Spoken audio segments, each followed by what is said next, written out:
Kara. Welcome back to episode 6 of the Superhuman Resilience Project.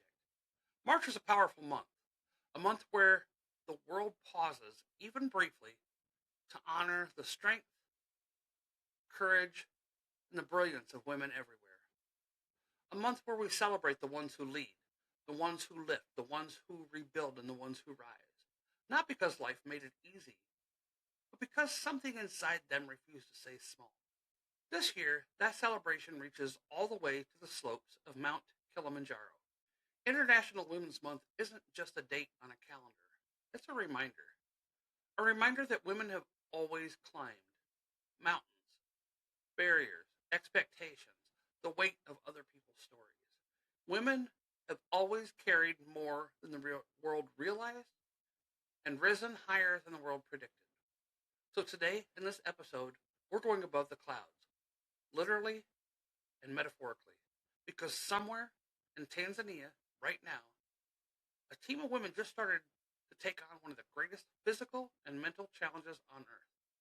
Not for glory, not for applause, but to show what happens when women rise together, when resilience becomes a shared language, and when courage becomes contagious. And before this episode's over, you're going to hear a story, one that asks you to take a look at your own life, your own mountains, your own limits, and question whether they're as fixed as you think they are. So settle in and hold on, and let's step into the thin air, where clarity lives, where truth echoes, and where resilience reveals itself in the ways that changes. This is Above the Clouds, and this is where the climb begins. Every mountain has a story. Some are carved by wind and time, and some are carved by the lives of the people who climb them. In March, to honor International Women's Month, a group of women, veterans, athletes, leaders, mothers, sisters, daughters, survivors, step onto the slopes of Mount Kilimanjaro. They come from different places, different paths, and different battles, but they arrive with one shared truth. They know what it means to rise. Their story begins in Arusha, a place where the earth remembers everything. The Great Rift Valley stretches across the land like an ancient scar, a reminder that even the strongest things can break and still remain beautiful. At their mountain lodge, surrounded by forests older than memory, the team will gather and meet for the first time. They'll check their gear, check each other's gear, look out for each other, steady their breath, and in the quiet, something unspoken passes between them. This is the beginning of something we can't name yet. From the moment they step through the Mashemi gate, the mountain begins to test them. The rainforest wraps around them, thick, humid, and alive. Roots twist beneath their boots like old stories trying to pull them back. But they keep moving, because that's what women do. They move forward even when the ground shifts beneath them. As they climb, the world changes. The air thins. The wind sharpens. The landscape opens into a heath zone where the horizon stretches farther than their doubts. They climb past lava tubes and ancient valleys carved by glaciers long gone.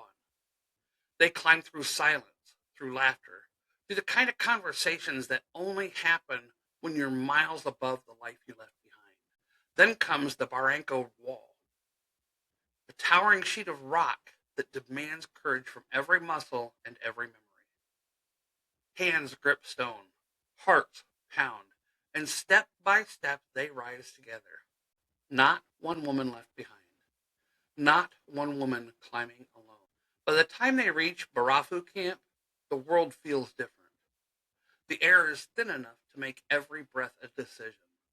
The wind cuts across the alpine desert like a warning. But the view of the Mwenzi peak in the fading light reminds them why they came. Not to conquer a mountain, but to remember their own strength. And then, just before midnight, they begin the final ascent. Headlamps flicker in the darkness like a constellation in motion. Boots crunch beneath the frozen earth. The cold bites, the silence deepens, and every step becomes a question. How badly do you want to rise? Hours later, as the first light spills across the glaciers of Kibo, they reach Uhiru Peak, 341 feet above sea level, the highest point on the African continent, where the world curves and the sky feels close enough. Up there, something shifts, not in the mountain, but in them. Because resilience isn't loud, it isn't perfect, it isn't easy. Resilience is choosing to rise when the air gets thin. It's choosing to climb when the path disappears. It's choosing to stand shoulder to shoulder with other women who refuse to let you fall. That climb fuels the mission of merging vets and players, uniting those who know what it means to fight, to fall, to rebuild, and to rise again. It's a reminder that strength isn't something you find at the summit. Strength is something you carry with you long before the climb begins. Not in the altitude, not in the miles, not in the summit, but the truth that every woman carries a mountain, and every woman has the power to arise above it. So stay with us, because the climb is only beginning.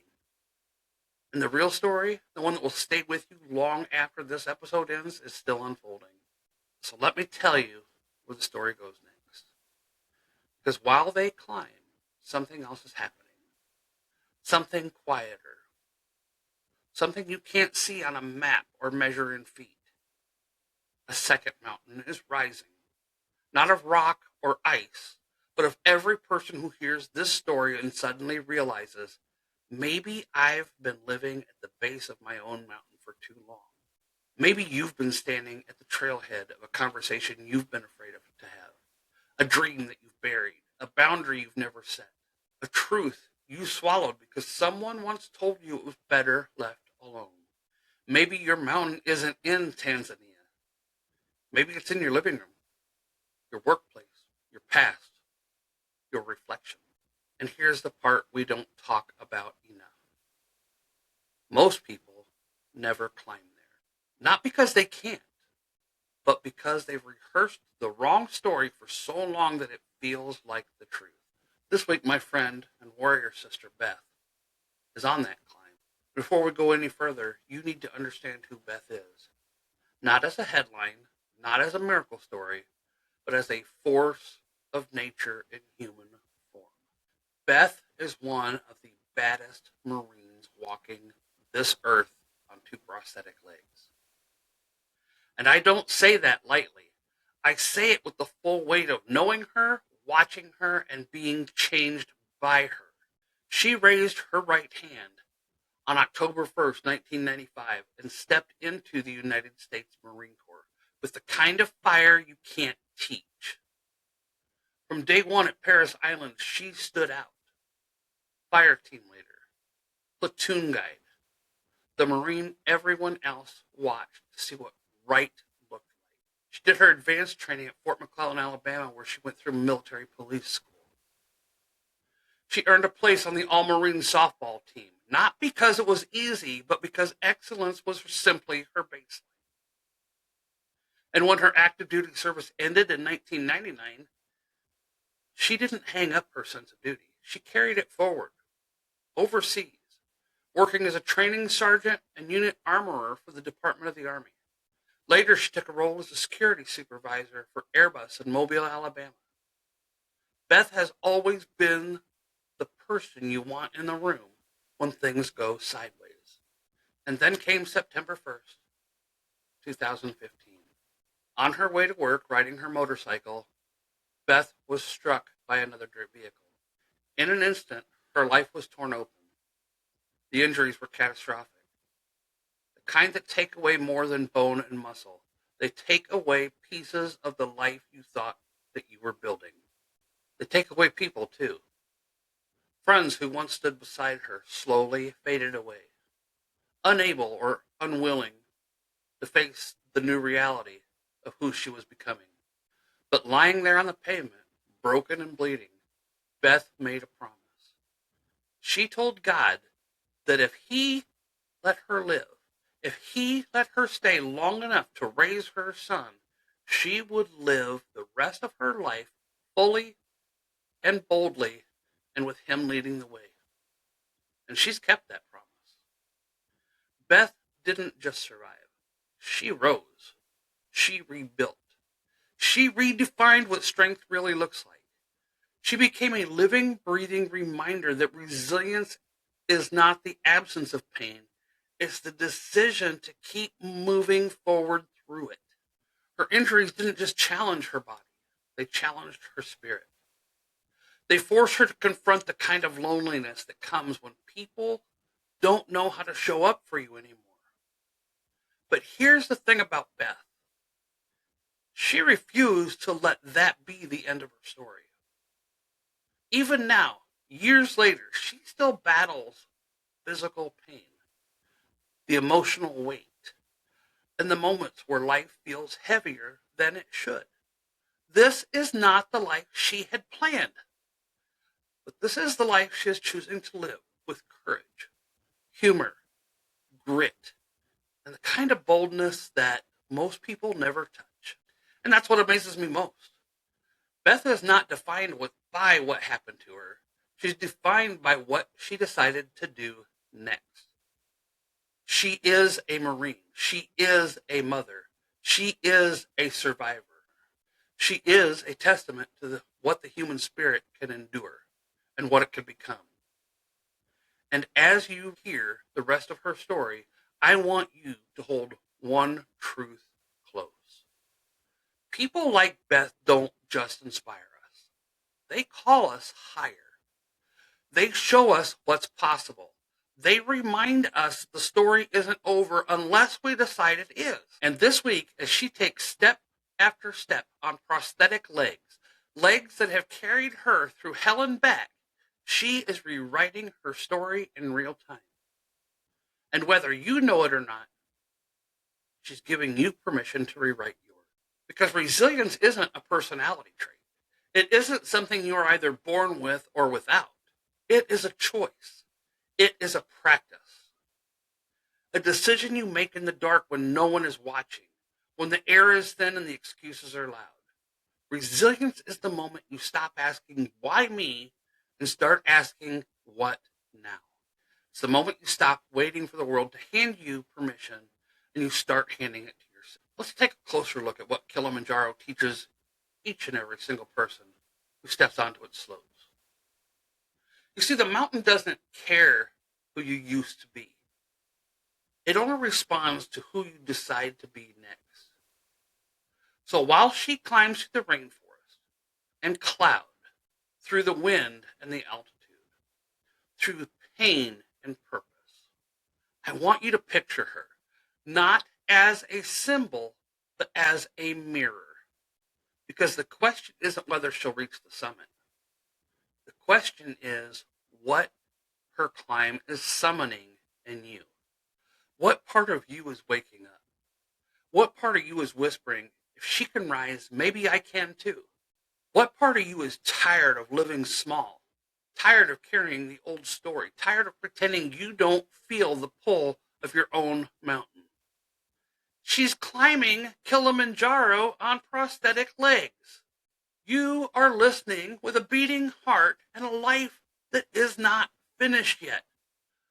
Both of these things are miracles, and both of these things are invitations. So as she pushes towards 19,341 feet, towards ice and sky and the edge of what she once believed was possible, I want you to hold this truth close. Your mountain is calling you too. Not to break you, not to test you, but to show you what has been inside you all along. This is where her climb continues, and this is where your climb begins. And here's the part we often miss. The mountain is not the lesson, you are.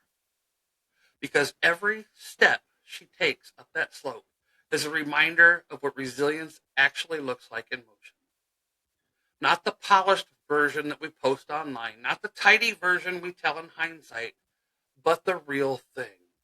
The step you take when your legs are shaking, the breath you draw when the air feels thin, the choice you make when the path gets steep and no one is watching, the moment you decide that the story you've been living is too small for the person you're becoming. Kilimanjaro teaches 5 lessons to anyone willing to climb it. And every one of them applies to the mountains in your own. The first, the mountain meets you exactly where you are. You don't climb it with who you wish you were. You climb it with who you are today. And that is enough to begin. Lesson 2, you rise by adjusting, not by forcing. On the mountain, you slow down to go higher. You breathe deeper to go farther. You listen to your body instead of fighting it. Resilience is not speed, it's alignment. Lesson 3, you cannot carry everything. Every climber learns to let go of weight, of ego, of the belief that they must do it alone. The higher you go, the lighter you must become. Lesson 4, the hardest terrain is often the most transformative. The Barranco Wall, the midnight ascent, the final push to the peak. These are the moments that strip you down to your truth. And that truth is always stronger than you think. Lesson 5, the summit is not the victory. The decision to climb is. The summit is a moment. The climb is a becoming. And that is the heart of resilience. Not the outcome, not the applause, not the perfect ending. Resilience is a decision to rise again and again into the person you were always meant to be. So as Beth and the others climb toward the roof of Africa, I want you to imagine your own mountain rising beside hers. Different shape, different height, different story, but calling you just the same. Because this episode isn't about her climb alone, it's about yours. And the next question waiting for you now is simple. What is the next step your mountain is asking you to take? And then, here's the part that matters most. What will you do with that invitation? Because resilience isn't something you admire from a distance. It's something you practice. It's something you step into. It's something you choose, especially when the ground beneath you feels unsteady.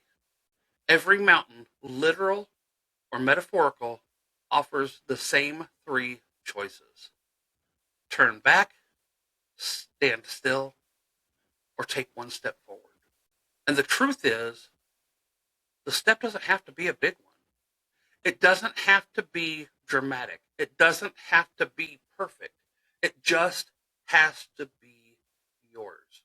So here's your call to action. Take one step today. One step towards the life you keep imagining. One step toward the version of you who doesn't shrink. One step toward the summit only you can see. Because resilience isn't built at the top. It's built in the step you take right now while the air is still thick and while the path is still unclear. Your mountain is waiting. Your story is unfinished. And the world needs the version of you that rises. What is the step you're willing to take today? And as we are standing here at the edge of her climb and the beginning of yours, there's a moment where the air shifts. A moment where the mountain becomes more than a metaphor. The moment you realize that resilience isn't something distant or dramatic. It's something lived, something chosen, something practiced in the quiet corners of your own life. And that brings us to our close today. Because just like every ascent, every episode has a point where you pause, look out over the landscape of what you've learned, and take it in before the next step. So let's step into that space together. As we wrap up above the clouds, I want you to carry this with you. The climb is never It's about who you become on the way up. It's about the breath you take when the air gets thin. It's about the decision to rise even when everything in you says to stay where you are. And none of us climb alone. This project, this community exists because of people and partners who believe in resilience, not as a buzzword, but as a way of life. So I want to take a moment to thank the sponsors who helped make the Superhuman Resilience Project possible. Renewed Perspectives LLC, that's our parent company. W Energy, this is clean energy with no sugar, no jitters, and deemed fit for duty. Activewear made for first responders by first responders, designed for the grit. Their support fuels this mission. And you can find links to each one of them along with discount codes at www.renewedperspectives.me. And if this stirred something in you today or made you think of someone, share it with them. If there's a topic you want us to unpack, a story you want us to explore, or feedback that you'd like to share, you can reach us anytime at questionsforkara@gmail.com. Your voice shapes this space more than you know. Thank you for joining me here at the Superhuman Resilience Project, for showing up, for listening, for climbing your own mountain in whatever way you can today. Until next week, remember, you were trained to be superhuman, but here you get to just be